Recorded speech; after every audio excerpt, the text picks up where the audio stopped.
Chapter 11. Isabella Escapes, 1784. That Friday evening, the wind changed and brought first rain, then snow. Next morning, the spring flowers were all hidden under deep snow. Mr. Edgar stayed in his room. I was in the sitting room with the baby, when I was surprised to hear a girl's voice behind me. I turned round and saw it was Isabella Heathcliff. I was quite shocked by her appearance. Her hair was loose and wet with snow and rain. She wore a light silk dress and thin shoes, which did not seem at all suitable for a long walk in the snow. Under her ear was a deep wound which was bleeding. Her face was scratched and bruised, and she looked very tired. I could see that she was expecting a baby. "I've run all the way here from Wuthering Heights," she said, gasping for breath. "I couldn't count how many times I've fallen down. Ellen, please ask a maid to find some dry clothes for me, and then I'll go on to the village. I'm not staying here." "First, my dear young lady," I told her, "you'll get warm and dry, and I'll put a bandage on that wound. Then we'll have some tea." She was so exhausted that she let me help her without protesting, and finally we sat down together near the fire with our cups of tea. "Oh, Ellen," she said, "I cried bitterly when I heard of Catherine's death, you know, and Heathcliff is desperately sad, but I can't feel sorry for him. This is the last thing of his I've got." And she took off a gold wedding ring and threw it in the fire. "I'll never go back to him, but I can't stay here in case he comes to find me. And anyway, I don't want to beg for Edgar's help or make trouble for him. To escape from Heathcliff, I must go a long way away. How could Catherine have liked him, Ellen? I wish he would die, and then I could forget him completely." "Don't say that," I protested. "He's a human being.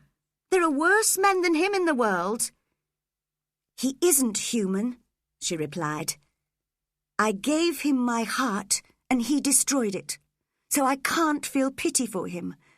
But I must tell you how I managed to escape. Hindley Earnshaw should have been at Catherine's burial yesterday, but he had been drinking so much that he couldn't go. Last night, he and I were sitting silently in the kitchen at about midnight when Heathcliff came home. Hindley decided to lock the doors so that Heathcliff could not get in. He told me his plan was to murder his hated guest that night, with the weapon he had shown me. I hate Heathcliff too, but I could not agree to murder, so I called out a warning from the kitchen window. Heathcliff swore horribly at me and broke one of the windows. Hindley put his right arm out through the hole with a gun in it and aimed it at his enemy. But before he could fire, Heathcliff caught hold of the gun and pulled it away from Hindley. The knife cut into Hindley's wrist and blood poured out. Heathcliff jumped into the kitchen through the window and started kicking and hitting Hindley, who was lying unconscious on the kitchen floor. I ran off to find Joseph. When we came back, Heathcliff was putting a bandage on Hindley's wrist. Joseph was shocked at the sight of his master and would have gone to the police if Heathcliff hadn't forced me to describe what happened. I had to agree that Hindley had certainly attacked Heathcliff first. The next day, I decided to have my revenge on Heathcliff by telling Hindley that devil had hit and kicked him when he was unconscious. and I told Heathcliff to his face that he could never have made Catherine happy if she had been his wife. This made him so angry that he threw a knife at me, which cut my neck, and then he rushed towards me, swearing violently. I knew I had to get away quickly, and as I ran out of the kitchen, I saw Hindley attack Heathcliff.